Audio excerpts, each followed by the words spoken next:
Democracy, meanings and its features. From ancient to 19th century, almost all government were dictatorial form of government. King, queen and royal family used to rule. They were not elected or chosen by the people. King was chosen on the basis of his birth in the royal family. वो country को protect करते थे, war लड़ते थे और justice भी करते थे. मॉडर्न टाइम्स में you will find both democratic government as well as dictatorship. Task of the modern government have increased much with the increase in the population, communication and IT infrastructure. State हमें protect करती है. For example war times में protect करेगी, floods, drought situation में या फिर pandemic situation में. You can easily recall the recent incident, 2000 रुपये का fine for not wearing the mask in the कोविड-19 pandemic. That is why we need government. Now the next thing is democracy and dictatorship. These are the two forms of government. अब citizen को सरकार protection देगी, ये तो हमें पता है, पर अब वो सरकार या गवर्नमेंट को चलाएगा कौन, ये क्वेश्चन आएगा. तो इसके दो तरीके होते हैं. पहला, सब लोग वोटिंग करेंगे, जिसको सबसे ज़्यादा वोट मिलेगा वो गवर्नमेंट रन करेगा, जैसे कि इंडिया में होता है. एट प्रेजेंटली बीजेपी इंडिया में रूल कर रही है, राइट. और दूसरा मेथड है कि एक सिंगल पर्सन को आप राजा डिक्लेयर कर दो और फिर उसकी नेक्स्ट जनरेशन किंग बनेगी और ऐसा चलता रहेगा कंटिन्यूसली. इसमें जो फर्स्ट वाला मेथड है वो डेमोक्रेसी कहलाया जाता है, इलेक्शन वाला, और सेकंड जो राजा वाला मेथड है उसको डिक्टेटरशिप कहते हैं. इन दोनों के बीच में और भी बहुत सारे डिफरेंसेस हैं. उसके पहले keep one thing in mind, क्योंकि डिक्टेटरशिप में किंग फिक्स होता है, उसको कोई डर नहीं है जनता का, क्योंकि उसे कोई हटा ही नहीं सकता. लेकिन डेमोक्रेसी में टाइम टू टाइम इलेक्शन होंगे, तो जो भी पावर में है उसको डर रहता है नेक्स्ट इलेक्शन हार ना जाऊं. इसीलिए वो जनरल पब्लिक को जल्दी से उनके अगेंस्ट नहीं जाता, जनरल पब्लिक के. इसका रिसेंट एग्जांपल है, अगर आपको याद होगा, पंजाब फार्मर्स प्रोटेस्ट कर रहे थे दिल्ली में किसी फार्म बिल पर, तो गवर्नमेंट ने वो बिल्स वापस ले लिए थे, राइट. अब डिफरेंस पर आ जाओ. फर्स्ट पॉइंट हमारा डिस्कस हो चुका है. सेकंड पॉइंट है equal treatment of all. Democracy में ruling class is privileged, thereby inequality.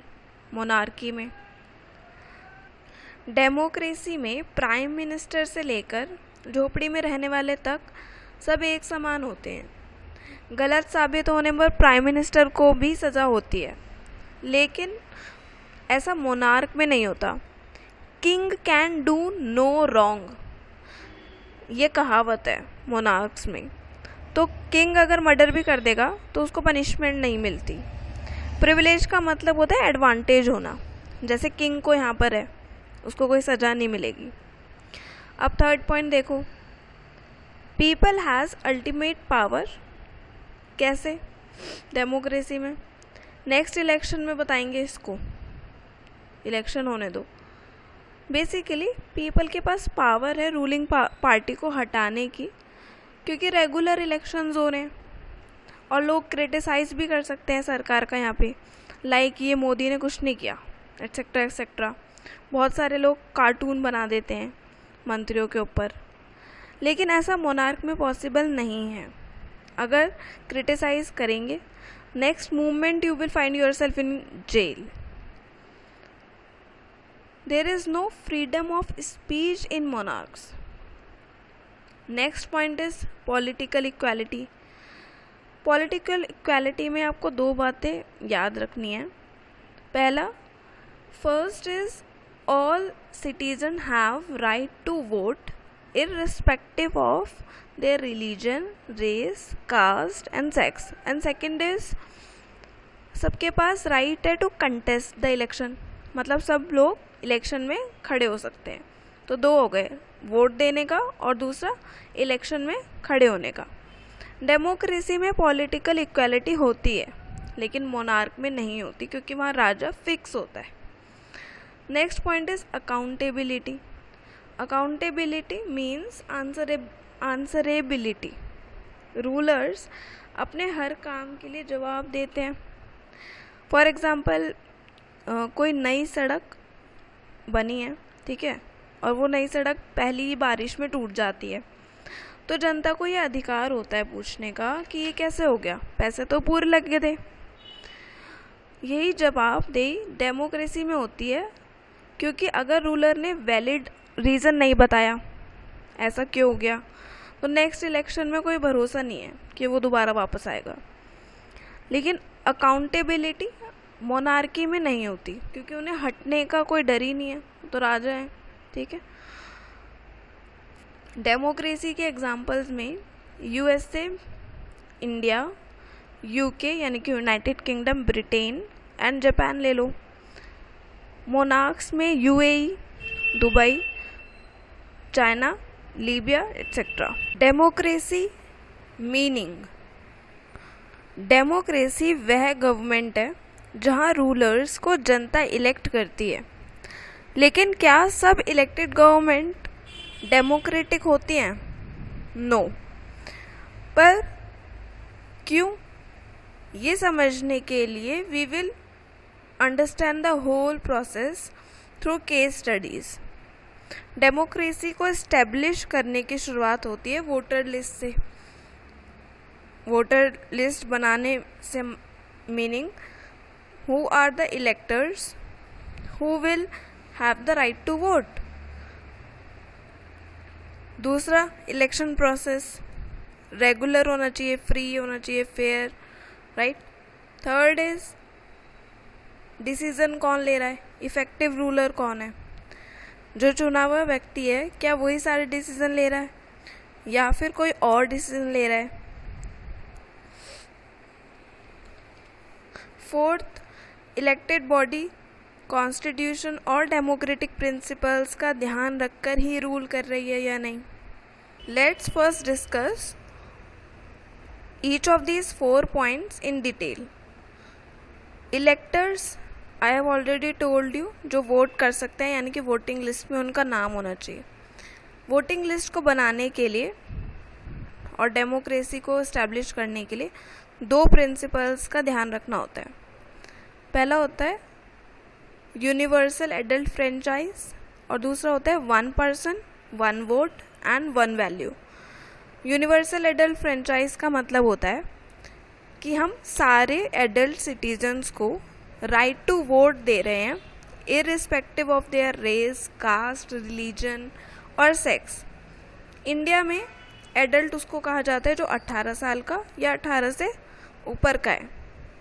अलग अलग कंट्रीज़ में एडल्ट की डेफिनेशन अलग भी हो सकती है। दूसरा principle 1 person 1 vote and 1 value. 1 person 1 vote तो समझ में आ रहा है। एक पर्सन होगा अगर तो वो एक ही बार वोट कर सकता है, यानी कि 2 बार भी वोट नहीं कर सकता, ठीक है। अब बात आती है 1 वोट और 1 वैल्यू की। अब आप खुद सोचो, मान लो अगर एक इलेक्शंस में एक सीट के लिए इलेक्शन है, फर्स्ट केस में 10 लाख पीपल वोट कर रहे हैं उस एक पर्सन के इलेक्शन के लिए, और सेकंड केस में 5 लाख पीपल वोट कर रहे हैं सिर्फ एक सिंगल पर्सन के इलेक्शन के लिए। तो यहाँ पर वैल्यू ऑफ वोट्स किसकी ज़्यादा होगी? जो ज़्यादा लोग वोट कर रहे हैं उसी सेम नंबर ऑफ सीट के लिए, या फिर कम लोग वोट कर रहे हैं सेम नंबर ऑफ सीट के लिए? ऑब्वियसली जब ज़्यादा लोग एक सीट के लिए वोट कर रहे हैं तो उनकी वैल्यू ऑटोमेटिकली कम हो जाएगी वोट्स की, ठीक है, in comparison with if less number of people are voting for the single person. So this is not the democratic election. Democratic election में 1 vote and 1 value principle follow होना चाहिए। किसी भी इलेक्शन को डेमोक्रेटिक इलेक्शन अगर बताना है तो उसमें भी 2 प्रिंसिपल फॉलो होने चाहिए। पहला, इलेक्शंस रेगुलर होने चाहिए। रेगुलर मीन्स हर 5 साल बाद हो रहे हैं या फिर हर 4 साल बाद हो रहे हैं, कंट्री अपने आप डिसाइड करती है। सेकेंडली फ्री होने चाहिए, यानी कि किसी को कोई कोर्स नहीं करेगा कि मैं तेरा मर्डर कर दूंगा तो मुझे ही वोट करियो। या फिर फेयर भी होने चाहिए, उसमें अनफेयर प्रैक्टिसेस का इस्तेमाल करके वो जीतना नहीं चाहिए। सेकेंड इज़ इलेक्टर्स के पास जो वोट डालने जा रहे हैं उनके पास इफ़ेक्टिव चॉइस भी होनी चाहिए, यानी कि उनके पास राइट टू चूज़ भी होना चाहिए, ऑप्शंस होने चाहिए। जैसे इंडिया में बीजेपी है, कांग्रेस है, आप है for example. Third is effective ruler. Ruler वो जो सरकार चला रहा है। इफ़ेक्टिव रूलर वो जिसे इलेक्ट किया गया है वास्तव में वही सारे डिसीजन लेगा, तब वो इफ़ेक्टिव रूलर माना जाता है। Now the last is limits on the powers of the ruler. Ruler elect होने के बाद अपने दायरे में रह के काम करे, मतलब वो कॉन्स्टिट्यूशन का सम्मान करे, सिटीजन के फंडामेंटल राइट्स का सम्मान करे। For example freedom of speech हो गया, उसको सम्मान करे। We will understand this through case studies. Now पहला केस स्टडी है जिसमें इलेक्टर्स को लेकर कुछ गड़बड़ है। For example Saudi Arabia country है वेस्ट एशिया में, वहाँ पर 2015 तक वुमेन को वोट करना अलाउड नहीं था, ठीक है। सेकंड केस है एस्टोनिया का। एस्टोनिया एक यूरोपियन कंट्री है, वहाँ पे रशियंस माइनॉरिटी की तरह रहते हैं, तो उनको भी वोट करना अलाउड नहीं है। यहाँ पर प्रिंसिपल ऑफ इक्वालिटी डेमोक्रेसी में होता है, प्रिंसिपल ऑफ इक्वालिटी, यानी कि सब लोग एक समान हैं, वो वॉलेट हो रहा है। इलेक्शंस में we will take cases of unfair elections. पहला कंट्री है चाइना। चाइना में इलेक्शंस होते हैं लेकिन वहाँ सिर्फ एक ही पार्टी है, उसका नाम है कम्युनिस्ट पार्टी ऑफ चाइना। तो चॉइस ही नहीं है वहाँ पे कोई भी, जो भी जीतेगा इलेक्शंस में वहाँ पे सरकार तो कम्युनिस्ट पार्टी ही बनाएगी ना, तो यहाँ पे कोई चॉइस नहीं है। सेकंड केस है मैक्सिको का। मैक्सिको में चॉइस तो है क्योंकि वहाँ पे बहुत सारी पार्टीज़ हैं, लेकिन एक पार्टी है जिसका नाम है institutional revolutionary party, short form में PRI। PRI गलत तरीक़ों का यूज़ करती है इलेक्शन जीतने के लिए वहाँ पे, जैसे कि वो मीडिया को ख़रीद लेती है, जैसे कि जो मीडिया है वो केवल PRI की बढ़ाई करेगी और बाकी सब पार्टीज़ को बुरा बताती है। और वहाँ पे जो PRI गवर्नमेंट सर्वेंट्स को बोलते हैं कि PRI का प्रचार करो, इसलिए जनता के पास चॉइस तो रहती है, बहुत सारी पार्टीज़ हैं वहाँ पे, लेकिन इफ़ेक्टिवली कोई चॉइस नहीं है क्योंकि हर बार इलेक्शंस PRI ही जीतती है। Now the case of effective ruler, case of elected ruler not being the effective ruler. Pakistan इसका एग्जाम्पल है। पाकिस्तान ने मिलिट्री coup फेस किया है 1999 में by general Pervez Musharraf. Military coup में क्या होता है? मिलिट्री coup में army by force elected body को हटा देती है और देश के सारे decisions non elected military officials लेने लगते हैं। जनरल परवेज़ ने 2002 में रेफरेंडम भी करवाया था जिसे वो जीत गए थे। उन्होंने गलत तरीक़ों का इस्तेमाल करा था जीतने के लिए। रेफरेंडम क्या होता है? रेफरेंडम में इम्पॉर्टेंट पॉलिटिकल क्वेश्चंस पर पब्लिक वोट करती है। जैसे पाकिस्तान में जनरल परवेज़ ने पूछा कि मैं प्रेसिडेंट बना रहा हूँ, तो पाकिस्तान की जनता वोट करने जाएगी, उसको रेफरेंडम कहते हैं। प्रेजेंटली पाकिस्तान में इलेक्शंस होते हैं, लेकिन जो इलेक्टेड पीपल हैं उनके पास ज़्यादा पावर नहीं है, तो सारे डिसीज़न उनकी मिलिट्री लेती है, नेशनल सिक्योरिटी काउंसिल लेती है, फाइनल पावर उन्हीं के पास है। रिसेंटली म्यांमार में भी मिलिट्री coup हुआ था, और लेकिन इंडिया में कभी भी ऐसा नहीं हुआ। Now the last thing is limits to power. Case of misuse of powers. कई बार ऐसा देखा गया है कि डेमोक्रेटिकली इलेक्टेड गवर्नमेंट भी पावर के लालच में आ जाती है और अनडेमोक्रेटिक एक्टिविटीज़ करने लगती है। इसका एग्जाम्पल है जिम्बाब्वे। जिम्बाब्वे में एक टाइम पर रंग को लेकर कुछ भेदभाव था, काला गोरा कुछ ऐसा भेदभाव था वहाँ। एक पार्टी थी ZANU-PF अंडर रॉबर्ट मुगाबे। इस पार्टी ने फ्रीडम स्ट्रगल की और वहाँ पे जो वाइट माइनॉरिटी का रूल था उसे ख़त्म किया और डेमोक्रेसी इस्टेब्लिश की।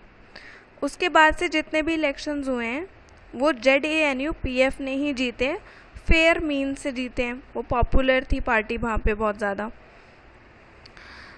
फिर रॉबर्ट मुगाबे को सत्ता का लालच आ जाता है। उन्होंने बहुत सारे कॉन्स्टिट्यूशन में बदलाव कर दिए अपनी पावर्स को इंक्रीज़ करने के लिए, और उन्होंने अपोजिशन पार्टी को हैरेस भी करना स्टार्ट कर दिया, बहुत सारे फंडामेंटल राइट्स भी छीनने स्टार्ट कर दिए, मीडिया को ख़रीद लिया। मीडिया में अब वही शो होता है जो प्रेसिडेंट मुगाबे चाहते हैं। इसे हम प्रेस सेंसरशिप भी कहते हैं इंग्लिश में। फिर अल्टीमेटली 2017 में पब्लिक को गुस्सा आ जाता है और उन्हें सत्ता से हटा दिया जाता है।